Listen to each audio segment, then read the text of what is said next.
નમસ્કાર, જય ભારત. મહાવીરસિંહ સિંધવ માથા ભારે વ્યક્તિ કે એવો વ્યક્તિ જેનું સમાજમાં માન ભારે હતું? કોણ છે મહાવીરસિંહ સિંધવ, જે 19 વર્ષની ઉંમરે ઇન્ડિયન આર્મીમાં જોડાયો હતો અને 35 વર્ષની ઉંમરે તો આપણી વચ્ચે પણ નથી. 8 જૂને બનેલી ઘટના અને એ ઘટના સાંભળ્યા બાદ તમામ લોકો કહી રહ્યા હતા કે મહાવીરસિંહ સિંધવનું મોત આ રીતે નહોતું થવું જોતું. જે વ્યક્તિ પોતાના સુરેન્દ્રનગરને લીલુંછમ કરવા માગતો હતો, તેના જીવન પર કાળા ધબ્બા કેમ લાગ્યા? કેમ એક ઇન્ડિયન આર્મી જે પોતે રિટાયરમેન્ટ હતો, એક સમયે સમાજનો આદર્શ હતો, તેની ઉપર જ ગુજસીટોકનો કાળો કાયદો પણ લાગે છે? આ તમામ બાબતો જાણ્યા બાદ આપણે નક્કી કરીશું કે મહાવીરસિંહ સિંધવ કોણ હતા. તમામ સારી નરસી તમામ બાબતો સ્પષ્ટ ચોક્કસ વિગતો સાથે આજે તમને જણાવી છે આજના વિડીયોમાં, અને ત્યારબાદ આપણે નક્કી કરીશું મહાવીરસિંહ સિંધવ કોણ હતો. આ વ્યક્તિ માટે એવું કેમ કહીએ કે अच्छे ने अच्छा जाना, बुरे ने बुरा जाना मुझे, जिसकी जितनी ज़रूरत थी उसने उतना पहचाना मुझे.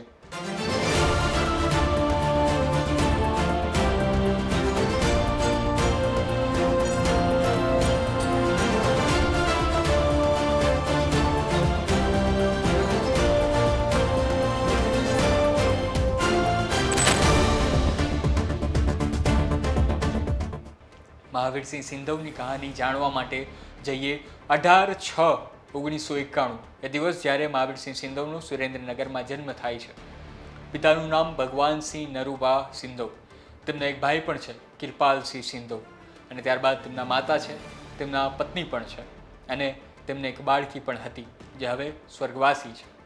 આ વ્યક્તિ જે પોતે પરિવારથી ખૂબ નજીક હતો, પણ અમુક ઘટનાઓને કારણે તે પરિવારની સાથે જ ન રહી શક્યો. પહેલાં બોર્ડિંગમાં તે ભણ્યો હતો, ત્યારબાદ બોર્ડિંગમાં ન ફાવતા ફરી એકવાર પરિવાર સાથે આવ્યો, પણ તેના દિલમાં એક વાત કાયમ હતી કે મારે આર્મીમાં જવું છે, દેશની સેવા કરવી છે. અને ત્યારબાદ 19 વર્ષની ઉંમરે તેમનું સિલેક્શન થાય છે, અને સિલેક્શન થયા બાદ તે પોતે જે છે તે સપ્લાય વિભાગમાં હતા, અને ત્યાં પણ તે એડીઆઈ ટ્રેનર હતા. અને આ ટ્રેનર બનતી વખતે જે તેમની પોતાની જે એક્ઝામ હતી તેમાં તેમને ગોલ્ડ મેડલ મળ્યો હતો. આ તમામ જે આ ટ્રેનરનું કામ હોય છે કે બીજા આર્મીને ટ્રેનિંગ આપવી, અને તેમની જે ટ્રેનિંગ થતી હતી તેમાં તેમને રેન્ક મળ્યો હતો અને ગોલ્ડ મેડલ મળ્યો હતો.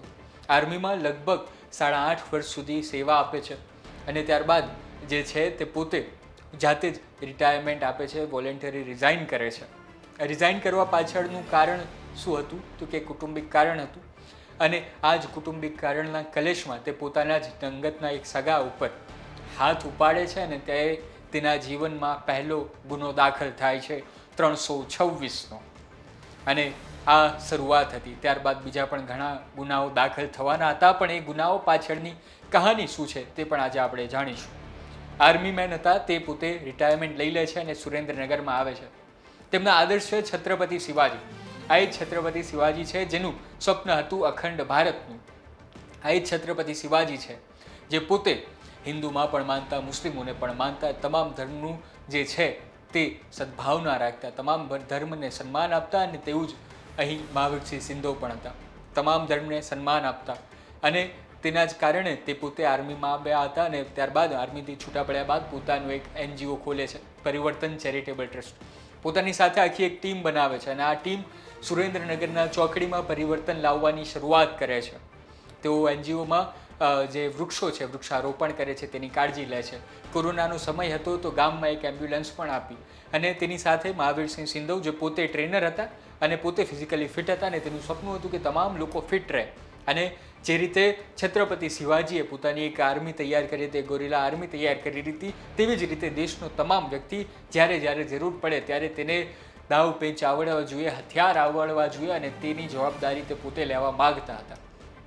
તમામ લોકો જે સુરેન્દ્રનગરમાં આ તમામ વિદ્યાર્થીઓ આર્મીની તૈયારી કરતા હતા, તે તમામને આર્મીની તૈયારી માટે ગ્રાઉન્ડ મળે, એક સારી ઇન્સ્ટિટ્યૂટ મળે, તેનું સ્વપ્ન હતું, તેનો ડ્રીમ પ્રોજેક્ટ હતું કે સુરેન્દ્રનગરમાં અને પોતાના ગામમાં આર્મી માટેનું એક ગ્રાઉન્ડ તૈયાર કરે.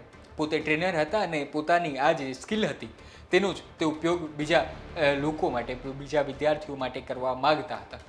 આ એ જ મહાવીરસિંહ સિંધવ છે, જેની ઉપર પછી પાછળ જતા પોલીસે તેમને પોતાના જ ગામથી તડીપાર કર્યા હતા. આ મહાવીરસિંહ સિંધવ જે એક સમયે પોતાના સમાજના, પોતાના ગામના તમામ યુવકોના આદર્શ હતા તે અહીં ગુનેગાર કેમ ના બન્યા તેની પણ આપણે આજે માહિતી લેવાના છીએ. આ મહાવીરસિંહ સિંધવ અને તેમનું ગ્રુપ જે પરિવર્તન ચેરિટેબલ ટ્રસ્ટ ચલાવતું હતું, વૃક્ષોની કાળજી લેતું હતું, લોકોને ગરીબ બાળકોના અભ્યાસની પણ જવાબદારી લેવા માટે તે તૈયાર હતું. તે ગ્રુપ જે તમામ કામો કરી રહ્યા હતા તે પછી વિવાદમાં કઈ રીતે આવ્યો. પોતે આર્મી છોડી ચૂક્યા છે અને તેમના લગ્ન પણ થઈ ગયા છે અને તેમના પરિવાર જે છે તે સામાન્ય પરિવારમાંથી આવતા હતા. તેમના પિતા ખેડૂત છે અને આ સામાન્ય પરિવારમાંથી આવતો યુવક પાસે આટલી બધી સંપત્તિ કેમ છે? તમામ લોકો પૂછી રહ્યા છે કે મહાવીરસિંહ પાસે કેટલા રૂપિયા છે. તેનો જવાબ પણ હું તમને આપીશ, પરંતુ તેમની આ લેવિશ લાઇફસ્ટાઇલ, અહીં લટકતી એક રિવોલ્વર અને મોટી કારોનો કાફલા આવ્યા કઈ રીતે, તેની પાછળની પણ કહાની આજે જણાવું. આ મહાવીરસિંહ સિંધવ જે હતા તે સુરેન્દ્રનગર જે છે ત્યાં મુખ્ય કામ શું છે? ખેતી નહીં, ત્યાં મુખ્ય કામ છે વ્યાજ વટાવવાનો ધંધો. વ્યાજે લોકો રૂપિયા આપે, ધિરાણના લોકો રૂપિયા આપે. અને મહાવીરસિંહ સિંધવની તેના આસપાસના વિસ્તારમાં તે જ્યાં રહે છે અને લગભગ સુરેન્દ્રનગરના તમામ વિસ્તારોમાં સારી શાખ હતી, આણ હતી, ધાક હતી. તેના વચનનું એક મૂલ્ય હતું. તે જ્યારે રૂપિયા માગતા ત્યારે લોકો રૂપિયા આપી દેતા અને તેના જ કારણે અમુક ફાઇનાન્સરોએ તેમની ઉપર દાવ રમ્યો અને તેમને રૂપિયા આપ્યા ધિરાણ માટે અને પછી તેણે પોતે પોતાનો બિઝનેસ ચાલુ કર્યો અને આ બિઝનેસ ખૂબ ફૂલો ફાલ્યો.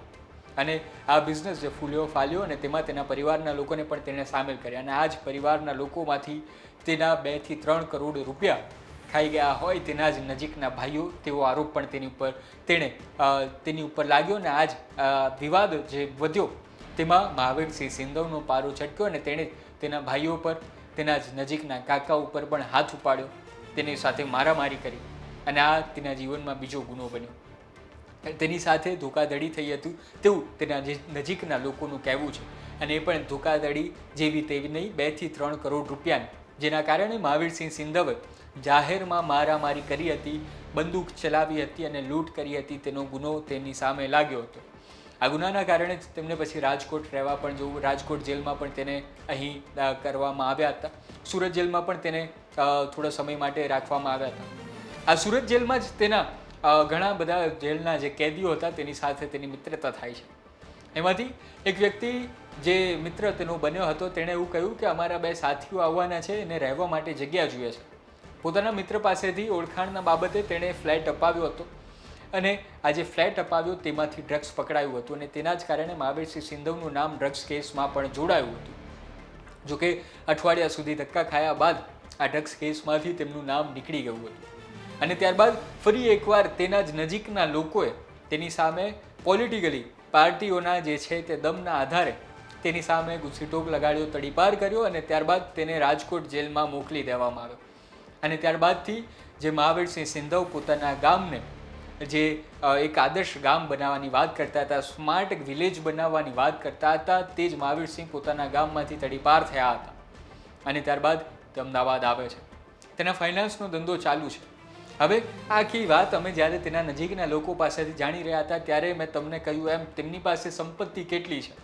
તો મને પણ એ જ જાણવાની ઈચ્છા થઈ કે મહાવીરસિંહ સિંધવ પાસે સંપત્તિ કેટલી છે.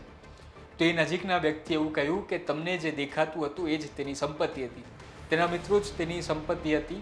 એટલે કે એ જ્યારે રાજકોટ જેલમાંથી છૂટે છે ત્યારે તો તેની પાસે ખાવાના પણ પૈસા નહોતા. આ તેણે હકીકત જણાવી હતી અને તેઓ જે પોતે તેમની પાસે કોઈ જ વધારે જમીન નહોતી, કોઈ ઘર નહોતા, તેવી કોઈ મોટી મિલકત નહોતી તેવું તેની નજીકના લોકોએ કહ્યું હતું. એક વધુ એક વિવાદ છે જ્યાં એ મોટા જે અમુક સેકન્ડોની અંદર લાખો રૂપિયા ઉડાડી દીધા તેવા ટીકર ગામે જે પૈસાની ઘોર કરી હતી, જ્યાં દેવાયત ખવડ અને રાજબા ગઢવી જેવા મોટા કલાકારો ત્યાં હતા અને એ ડાયરામાં તેમણે જે લેવિશ એક લક્ઝુરી સેન્ટ્રી લીધી અને ત્યારબાદ પૈસા ઉડાડ્યા.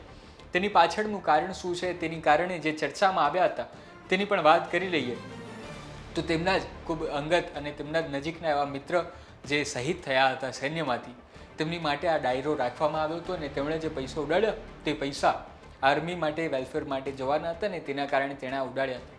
અલબત્ત આ પૈસા તેમની પાસે ક્યાંથી આવ્યા તો એનો જવાબ કદાચ વ્યાજ વટાવવાનો જે તેમનો ધંધો ફૂલ્યો ફાલ્યો હતો તે જ હોઈ શકે છે.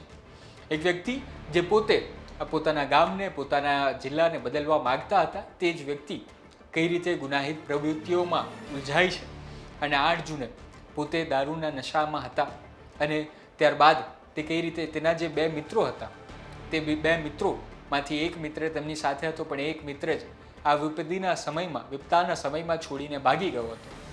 અને આ એ જ મહાવીરસિંહ હતા જે પોતે કોઈનાથી ડરે નહીં, તે જ જે આવી રીતે સંતાવા ગયા અને તેમનો પગ લપસી ગયો. એક પત્રકાર છે દિનેશ સિંધવ, તેમણે પણ એક વિડીયો બનાવ્યો અને તેમાં તેમણે એ જ વાત કહી કે યુવાનોએ શું આદર્શ કઈ રીતે આ આખો જે ઘટના બની તેમાંથી તેમણે શું બોધપાઠ લેવો જોઈએ. બોધપાઠ એ જ લેવો જોઈએ કે એક આર્મી મેન હતા અને તે કઈ રીતે પોતાના સમાજને પોતાના ગામને બદલવાની વાત કરતા હતા અને કઈ રીતે જે પૈસાના અને નશાના જે ઝપેટમાં આવી ગયા અને પોતાનું જે લક્ષ્ય હતું તે ભૂલી ગયા હતા. તે પોતે તેના અંગતના નજીકના લોકો કહી રહ્યા હતા કે હવે થોડા જ સમયની અંદર તે પોતાનું જે પરિવર્તન ચેરિટેબલ ટ્રસ્ટ છે તે ફરી પાછું એક્ટિવ કરવાના હતા, ફરી પાછા પોતાના ગામમાં આવવાના હતા, પણ તે આવે પહેલાં એક ન બનવાની ઘટના બની ગઈ. આ એ જ વ્યક્તિ છે જેની સામે લોરેન્સ બિશ્નોઈની ગેંગ સાથે હોવાના પણ જે છે તે નામ જોડાયું હતું. ખુલ્લેઆમ ઘણીવાર તેણે મારામારી પણ કરી હતી. અમે એક સવાલ એ પણ પૂછ્યો કે શું તે સ્પાનો બિઝનેસ ચલાવે છે કે કેમ, પણ તેના નજીકના વ્યક્તિ હતા. હું આ બાબતની પુષ્ટિ નથી કરતો, પરંતુ તેના નજીકના વ્યક્તિ હતા ને તેમણે કહ્યું કે આ ખોટામાં ખોટી વાત છે, કોઈ એવી રીતે સ્પાનો બિઝનેસ સાથે તેઓ જોડાયેલા નથી. આ હતી અત્યાર સુધીની માહિતી. આ હતા ચર્ચિત ચહેરા મહાવીરસિંહ સિંધવ, જેને અમુક માથા ભારે માને છે અને અમુક માનભેર હજી પણ તેને યાદ કરી રહ્યા છે. તમારું આખા બાબતે શું કહેવું છે તે જણાવો. તેમની સામે જે કાયદાકીય ગુનાઓ નોંધાયેલા હતા તે પણ અમે તમને જણાવ્યા. ડ્રગ્સ કેસનો હોય કે મારામારીનો હોય કે ગુસ્સી ટોકનો હોય કે પાસા લાગવાના તમામ જે પણ હતા તે તમામ એ પણ જણાવ્યા. તેમનું જે રિકન્સ્ટ્રક્શન નીકળ્યું હતું તે પણ તમે જોયું જ હતું અને તેમના જે સારા કામ હતા, તેમનું પરિવર્તન ચેરિટેબલ ટ્રસ્ટ હતું, તેનું જે સ્વપ્ન હતું, આર્મીમાં તેમને જે ગોલ્ડ મેડલ મળ્યો હતો તે પણ અમે તમને જણાવ્યું. તમારું આ બાબતે શું કહેવું છે હવે તમે અમને કોમેન્ટમાં જરૂર જણાવો. હું છું કૃણાલ. નવા વિડીયો સાથે જરૂર મળીશું. ત્યાર સુધી જોતા રહો ગુજરાત તકને. ધન્યવાદ.